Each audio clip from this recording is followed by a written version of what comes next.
What's up, everybody, and welcome to the Apartment 113 podcast, where we talk with cool folks in the cannabis and psychedelics industry to learn about their projects and celebrate their successes. My name is Rob Sanchez, and this is episode 38. We're joined today by Certified Ganjier and the founder of Oklahoma's Cowboy Cup, Daniel Lewis. The Cowboy Cup is Oklahoma's annual premier cannabis competition. This year, the fifth Cowboy Cup will be taking place at the Exchange Center in Tulsa, Oklahoma, December 8th and 9th. Find out more and get your tickets at cowboycup.com and enjoy the show.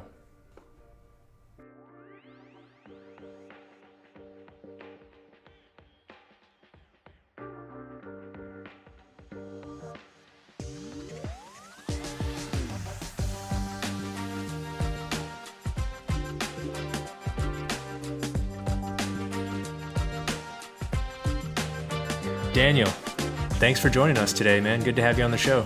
Hey, Rob. Thanks for having me on, man. I've been looking forward to connecting with you for a while now. So. Yes, right. Time in cannabis moves at a different rate.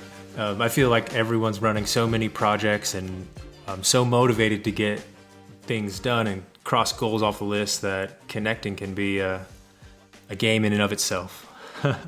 Absolutely, yeah. And the government's changing everything all the time, so half of us are chasing our tails pretty much every Monday you come in and they've got something else going on. So keeping you on your toes, man, for sure. Yeah, it's interesting. It's fun. You know, my old man always told me, find a job you like and you'll never work a day in your life. And, you know, I did construction for a long time, construction management and construction.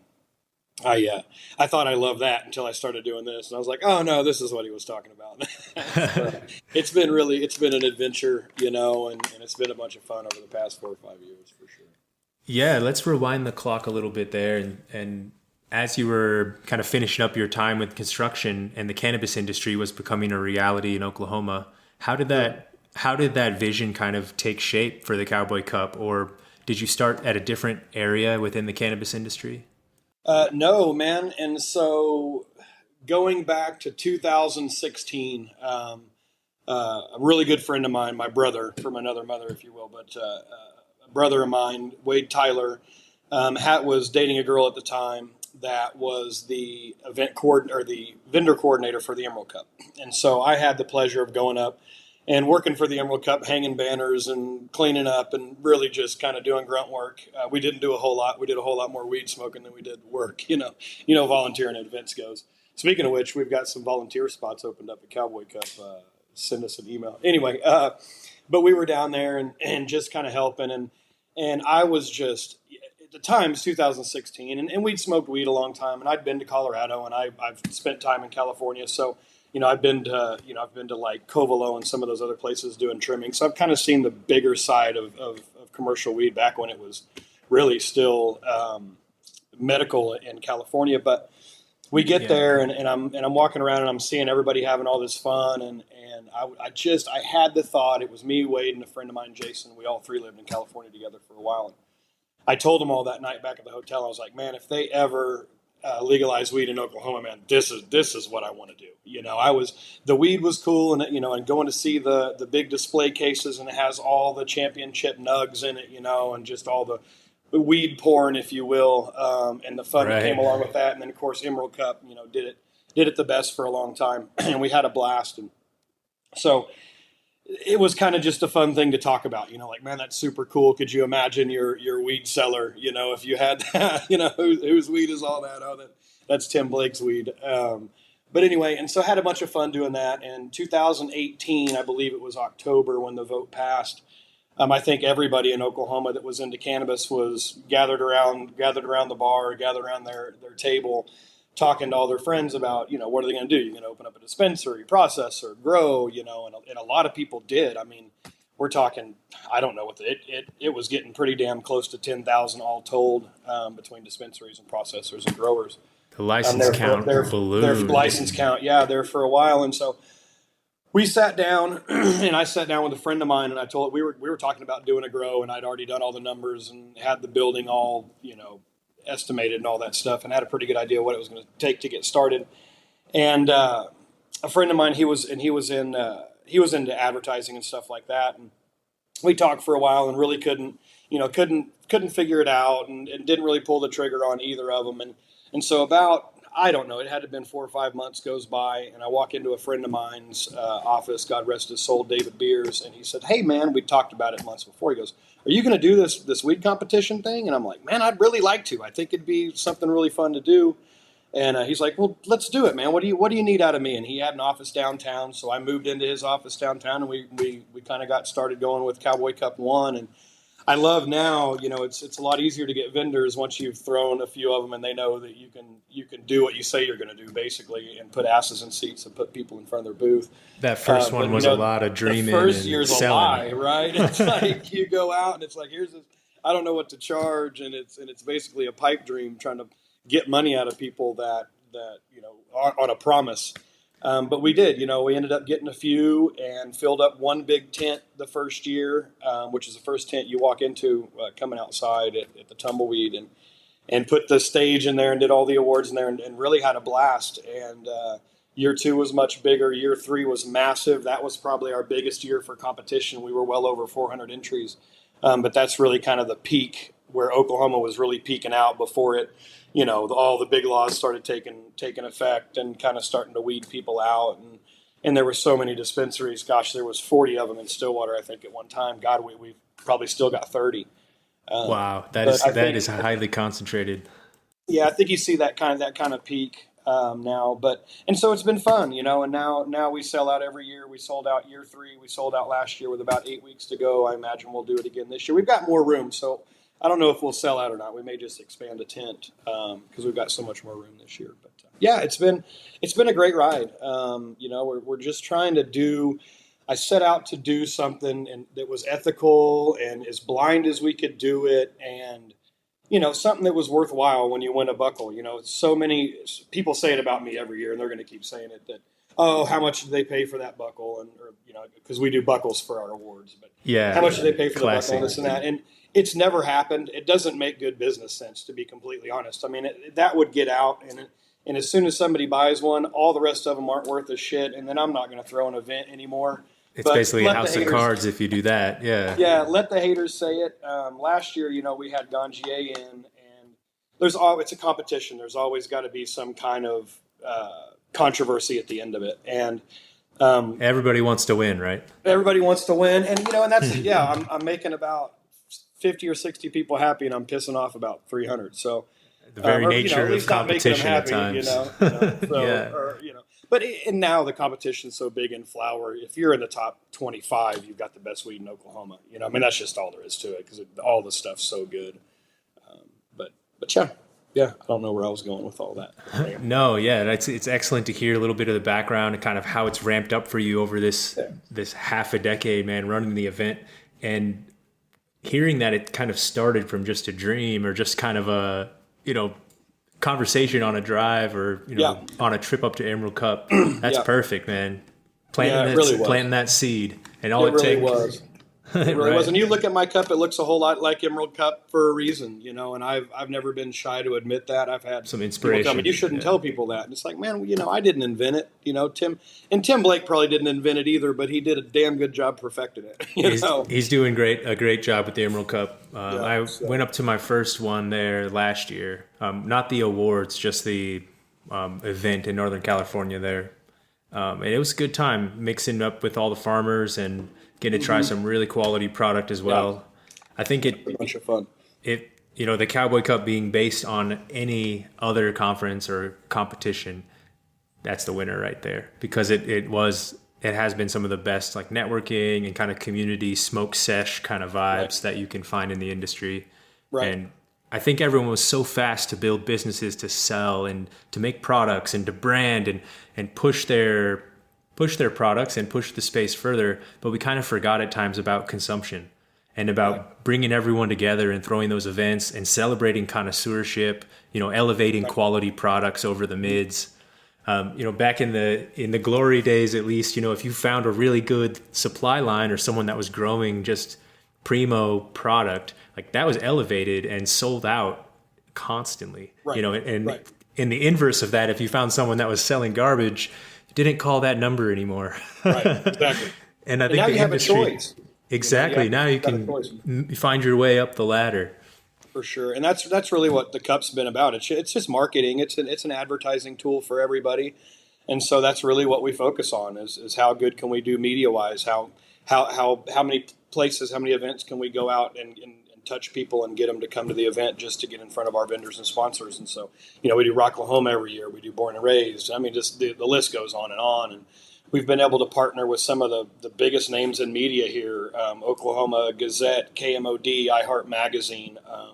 The back end of November is basically Cowboy Cup month on KMOD, one of our biggest rock stations. And so they also have one of the biggest morning shows, which is Big Mad Morning Show. And so we make Gimpy McGee, who's become a friend of mine, a judge. And so that's, it's kind of baited a little bit, but it's nice. It's funny to hear them go on one of the biggest morning shows in Oklahoma and talk about how Gimpy has stunk up their studio with his judge pack.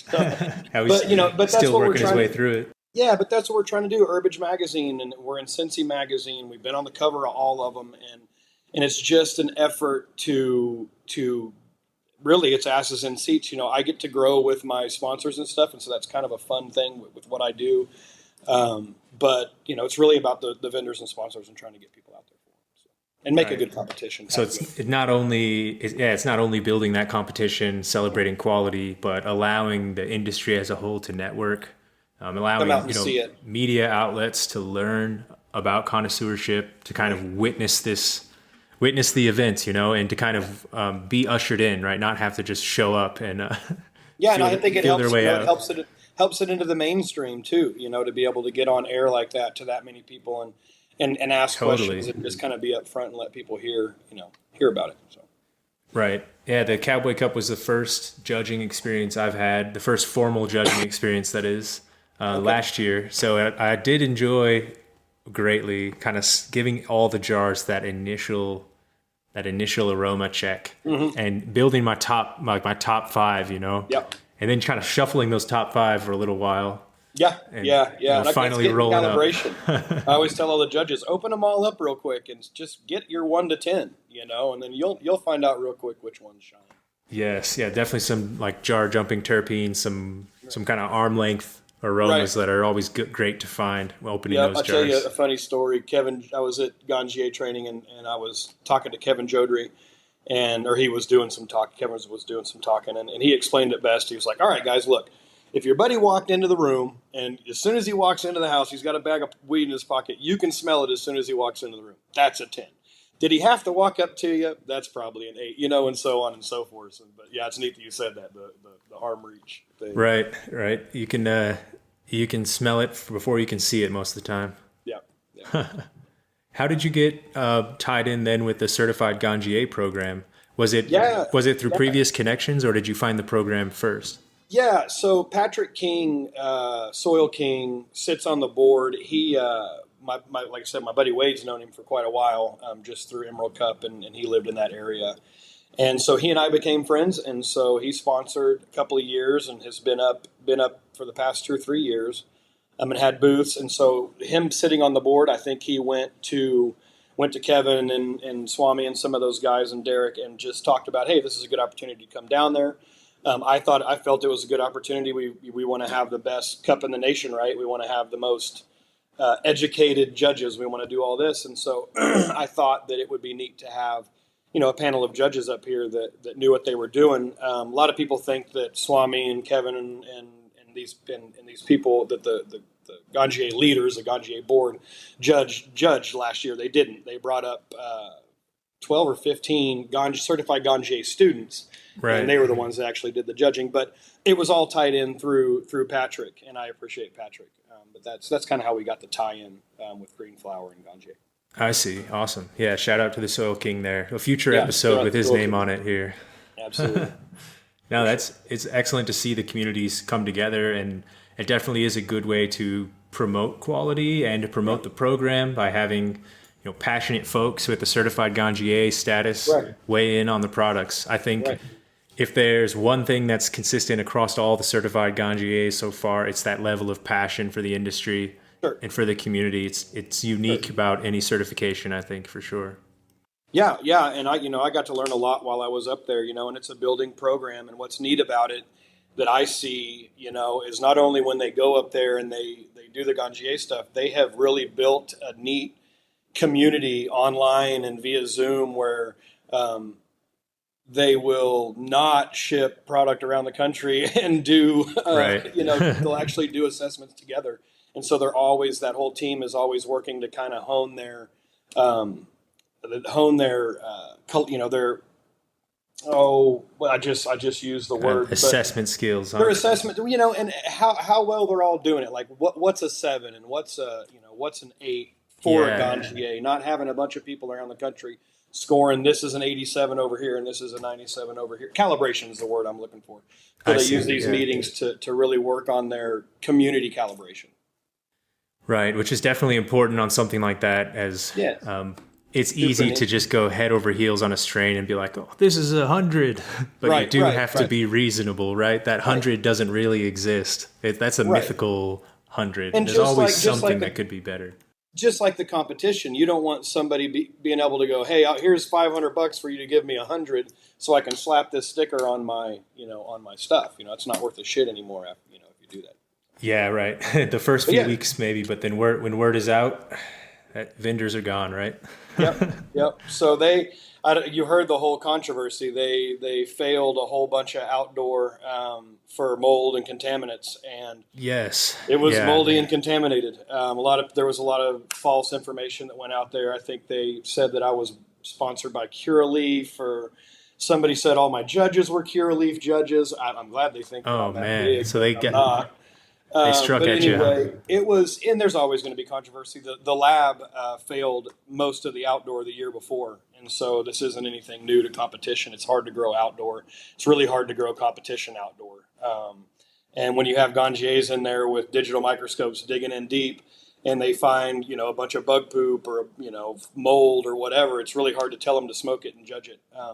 This year we ended up only awarding first and second.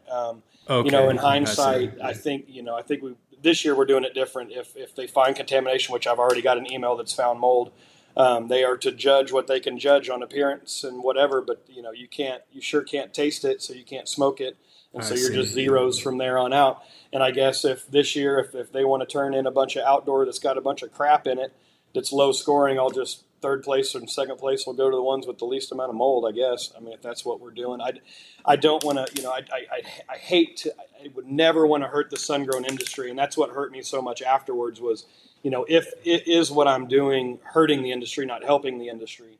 And, we helped so many people, and this was kind of a tragic thing. And I don't want anybody to think Oklahoma outdoor is impossible to grow, but look where it's all going, bro. It's not in the dispensaries. It's all going to distillate. And there's a place for it, right? There's a time and a place.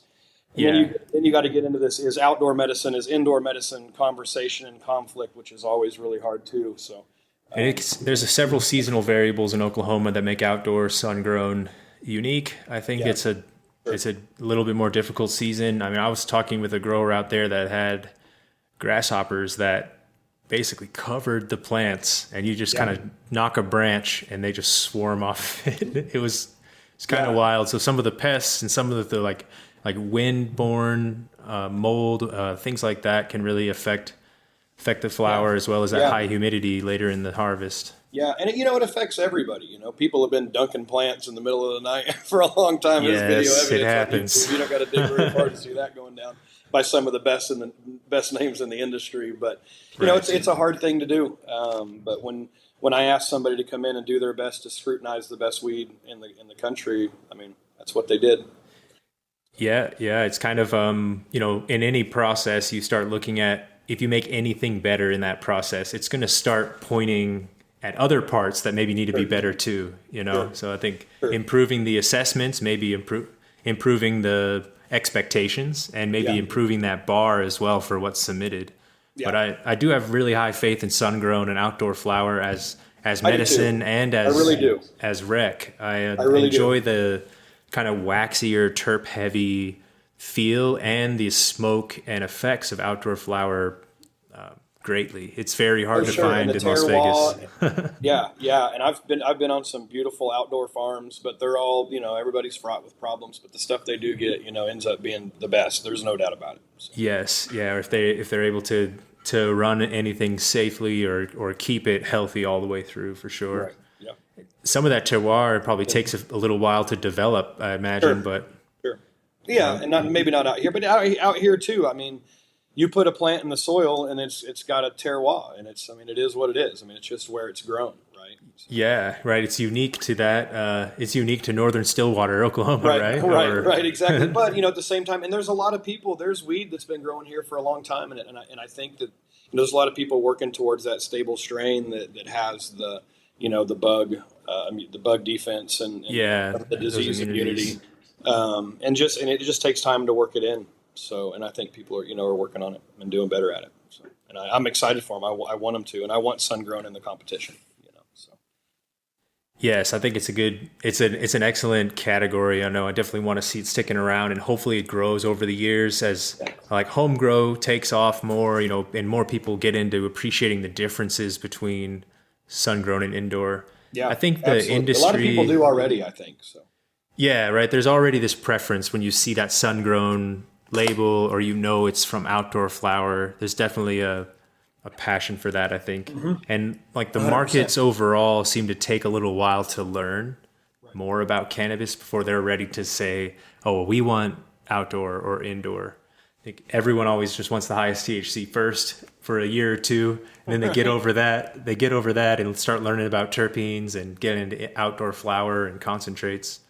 I think the Las Vegas market is in a unique spot here with concentrates kind of getting more traction, I think. And unfortunately, though, the pre-roll category, I think, drives the game still in Vegas with the tourism and things like that. It's like a one-stop shop, pre-rolls and vapes. What's the smoking like out there? Can you guys smoke in public? Well, technically, no. Of course, but it's the Las Vegas scene is it can be smoky on the strip and in different venues at times. There's some consumption lounges coming on with more public consumption. I visited one actually called Nuwu and had an interesting time there, kind of learning the process. It's a new business model. I think there's a need for like innovation and kind of some trial and error there to work out the best way to just kind of build that same environment that you would have at your house, just smoking with your buddies. I think it's the ones in Vegas seemed a little bit more like close to a nightclub than actually close to a dive bar or, your brewery kind of pub, which I think is my preference would be more towards the dive bar, right? Like give me some couches, like let's just chill here and hang out for a while. Not necessarily having a cocktail requirement and a table and a waiter and everything starts to maybe add to the experience a little too much. Yeah, and Oklahoma is really unique right now. And don't tell anybody, but basically that when they wrote the law, public consumption falls under the Smoking in Public Places Act of 1974 or something, which basically says you can't smoke within 25 feet of a door. And so anywhere else you walk up to the courthouse and sit on the courthouse lawn and burn one all day long. As long as the doors are 26 feet away. Yeah, and so, we've always, Cowboy Cup when we took over Tumbleweed, as a bar, we rented it as a private event. And so it kind of changed things a little bit because they have that option. But really, there's a lot of bars, a ton of bars in Oklahoma that have back patios, and almost all of them are smoke friendly. A little more open. That's cool. Drinking at the same time. Very few of them can you actually walk, if any, can you walk up to the bar and order a drink and smoke at the same time. But most of them have patios. Yeah, that's great to know that some of the other states are really pushing that further. The highly regulated states on the like Vegas tourism side. I mean, most people are burning one in between stops on the strip, or basically in between Ubers. Right. I think that the consumption lounge space is going to open up though, and it eventually just blend with all other businesses like bars. It won't. Maybe won't be just a unique like this is only for cannabis consumption here. It's actually paired with our normal outlets and hobbies. Yeah, and food too. And it's silly that they don't. It's silly that they let somebody get shit hammered drunk, but not only let them like totally encourage it with free drinks, but oh no, you can't have these weed smoking lounges. That no. better hold off on that. Right, that logic doesn't hold up very much if you start digging into it a little bit. Hookers, gambling, liquor, no problem. Yeah. Which, hey, I mean, I'm all for that stuff too, but, Right. It's like here in Vegas, you got slot machines in the gas stations and the grocery stores, and folks actually can't escape the gambling. Right. And then, right. but smoking outside those places. People at the airport gambling on the way out, that one always got me. It does. Even living here, that one always gets me as well. Shout out to all the airport gamblers. You guys are you guys are living on the edge, I think. You didn't get enough. Oh man. Yeah, it's either didn't get enough or just can't quite quit it all the way to the gate. Yeah. I tell you, we went into the gas station the other day, and they had one of the things where you drop the quarter and it shoves the quarters off the ledge and more quarters off the ledge. Yeah. Now there's a game I can get behind. There's some skill involved. Definitely, man. There's some physics, some chance. Yeah. You feel like you're doing something. You often got a cool neon light going in back there. Light it up. It's all mirrored out. Yeah. Make it look like there's a ton of change. Yeah. For being in Vegas, myself and my family are not very Vegas-y. Basically, really? the times we go down to the Strip is when folks visit or when the Cannabis conference is in town. Right. And other than that, it's an interesting city to live in. I think the nature in the area is a little underrated, actually. With so many deserts to explore, you can kind of be out in the middle of nowhere very quickly and kind of, just climb around, go for walks and hikes. Obviously, you can't do that for a few months in the summer where you'll die if you're outside longer than an hour. Right, yeah. Yeah, and that's something I haven't really. Last time we were there, I think Grandma, my wife, and I went down and saw Hoover Dam, but really I haven't got to experience much of that. Yeah. Oh man. Yeah. Next time you guys are out, we got to check out Red Rocks or Valley of Fire. 100%, dude. Yeah, the Hoover Dam is crazy. I went on a little tour that went into the Hoover Dam. And it was unreal in there, man. They were talking about how there's concrete blocks in the center that still aren't cured all the way through because they're so thick. It's like for decades they've just been curing. Just get stronger and stronger and stronger. Yeah, it's a wonder about concrete. Interesting. Yeah, that was a neat tour, getting to go see all the turbines and all the power and all that stuff down there. How's Lake Mead doing, on a side note? Yeah, man. So we got a lot of rain from the California hurricanes that actually helped the Vegas area a good deal and put out a fire south of here. So it did gain a little bit of water there, but it's kind of a sad experience every time you go down there and see how far it's retracted. Yeah. As far as the new location for Cowboy Cup, you kind of got to a point where we need to grow this. Yeah. We need to leave tumbleweed. Was that a hard decision to move it, or did the numbers kind of speak for themselves and motivate the decision? Man,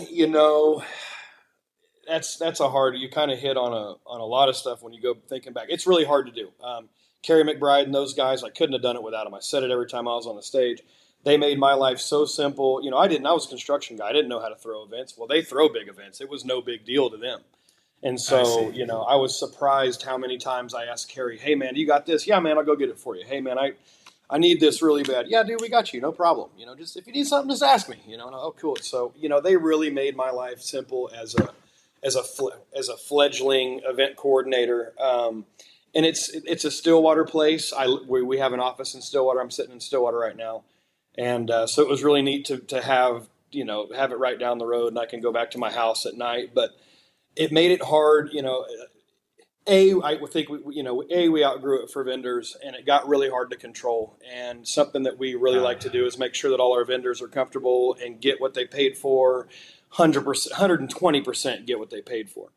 And a lot of them will tell you that we do, but when it gets that spread out, it's hard to manage. And so this year, I think we're able to rein that in a little bit. So that came into the decision. We concentrate the vendors a little more in a bigger space. Yeah, I think we could have handled another year in at Tumbleweed, and it would have been super packed, and it would have been crazy, and it been a bunch of fun. But I had tried to get Tulsa Fairgrounds to do it years before and wasn't successful early on. And this year, last year in October, I called them just kind of as a thought, this thing's big. I knew it right then. I was like, holy shit, we may have to think about moving next year. So I called them, and we ended up getting approved. And so I kind of had the pressure of, hey, man, we've already been approved. We've been through all this stuff with them. Like, let's just do it. And really, stuff really started fitting together. There's a guy who's become a good friend of mine named Chico Sherwood, and he's got a dispensary, really cool dispensary in Tulsa at 15th and Harvard. Anybody listening in Tulsa, go check it out. Super cool, super great guy.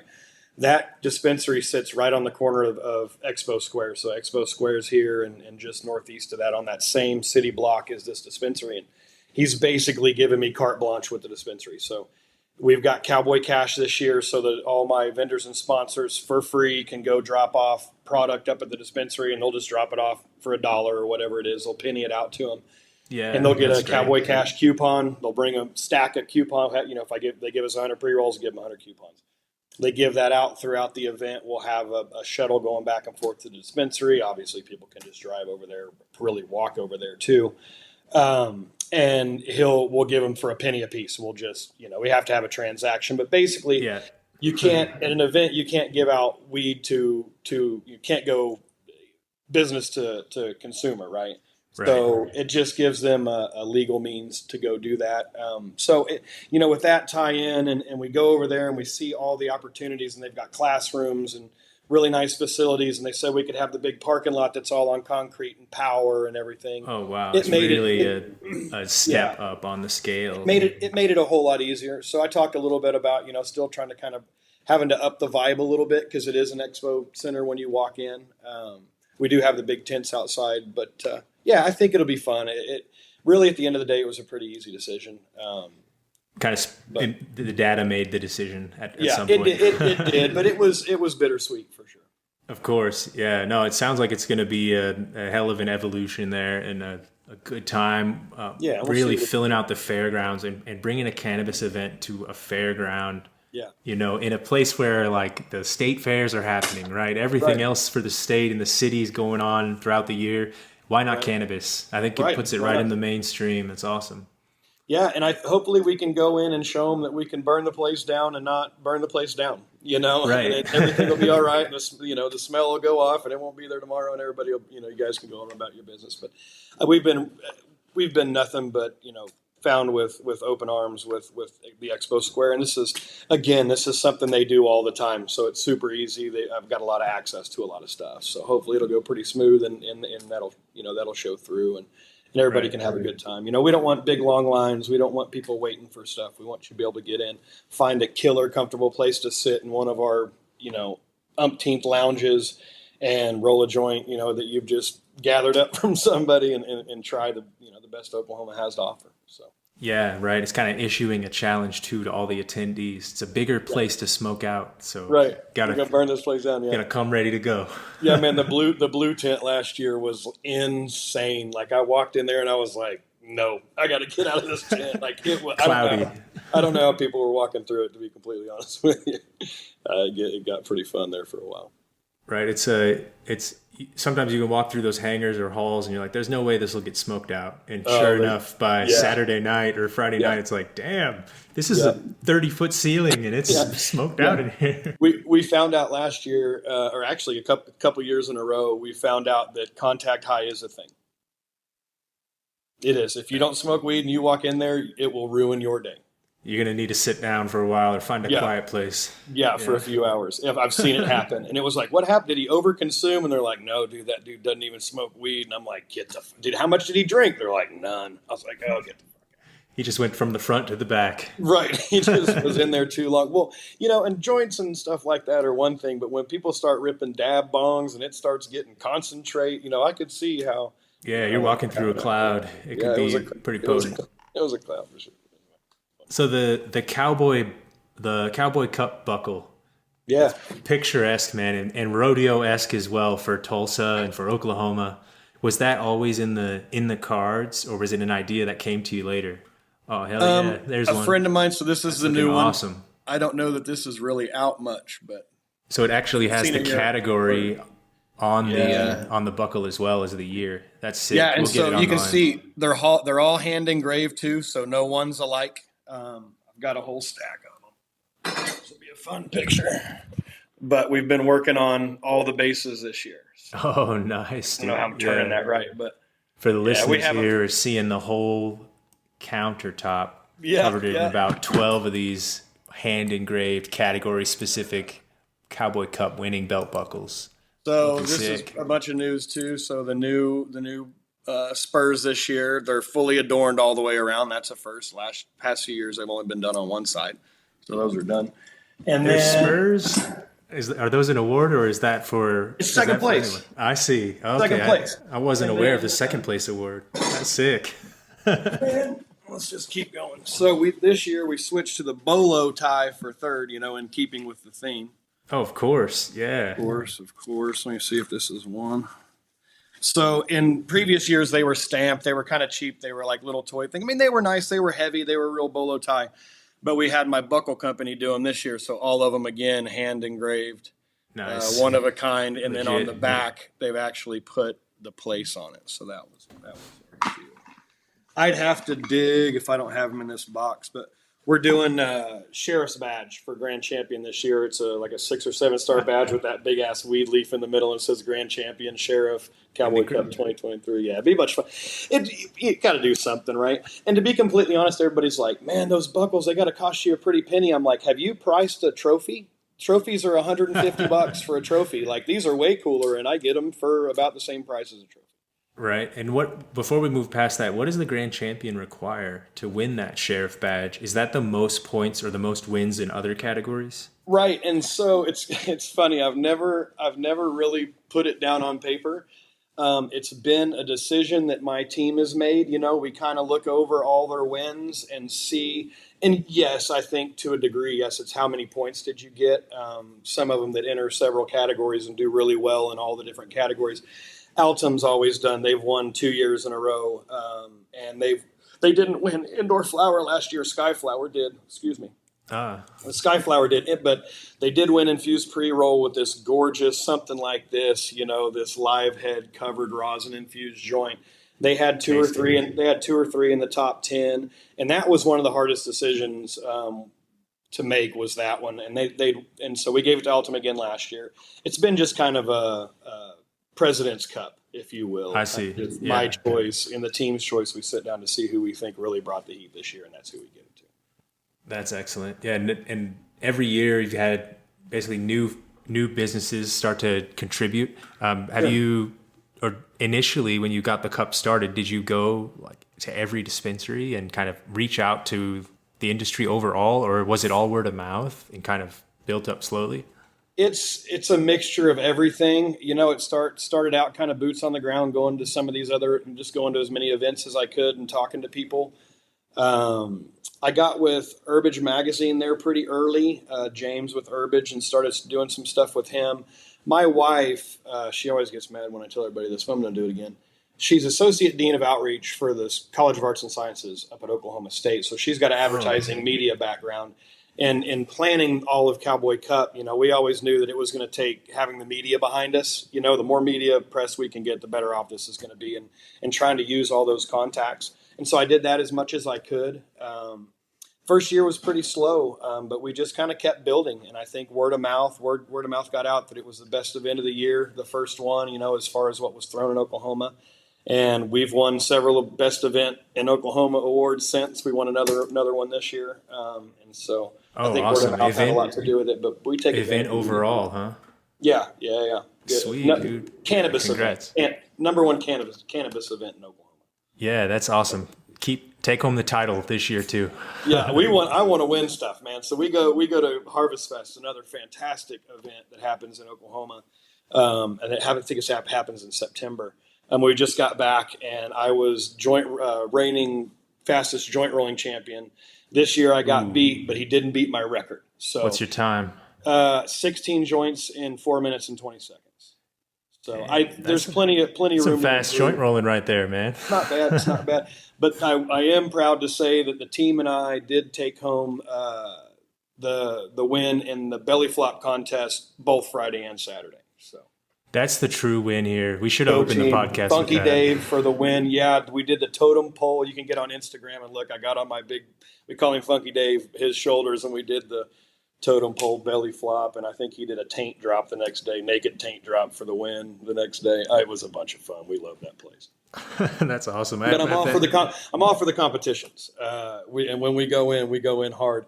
We have barbecue competitions. We won a bunch of stuff at the barbecue competition out there one year. So anything, we're competitive guys. So anyone we can throw our hats in the ring, we're going to do it, and we're going to come correct for sure. Yeah, nice, man. We should have had a little more time to talk barbecue. I was recently certified as a barbecue judge for the KCBS, so I went through the judging program for that to learn kind of how to judge the 4 meat categories and some things like that. I've been diving into some non-cannabis certifications every now and then.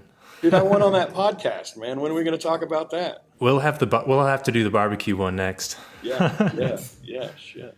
Nice, Daniel. Well, thank you for coming on the show today, man. It's awesome to hear about your journey with Cowboy Cup. I'm going to do my best to try to get out there in December and see what the logistics are looking like. And in the meantime, where can our listeners find out more about you and about the event? Yeah, appreciate that, man. Cowboycup.com, super easy. We're on Instagram at the Cowboy Cup. So tickets are on sale. Just go on our website and scroll down. Bunch of information on there. We just got done with entry submissions, and so those are closed for everything but sun-grown. We had a whole bunch of entries, so some of the best flower I've ever seen. We'll have it all on display. But super easy to get in. It's $45 a day for a ticket, or $75 for the weekend. We've got about 100 VIP tickets left. They're $250. Come with a swag bag full of weed. People, like I said, people will be giving out Cowboy Cash all weekend. Make sure you get your OMMA card before you come. You can get a temporary OMMA card if you're from out of state, if you have a license in that state. So super easy to do on omma.ok.gov. Yeah, appreciate you having me on, Rob. I really do. Hey, excellent, man. We'll talk soon. All right, take care, man.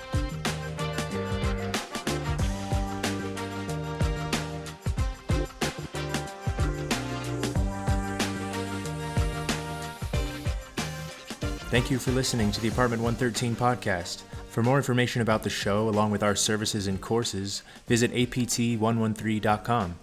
We offer cannabis software product management, cannabis education courses, and freelance writing.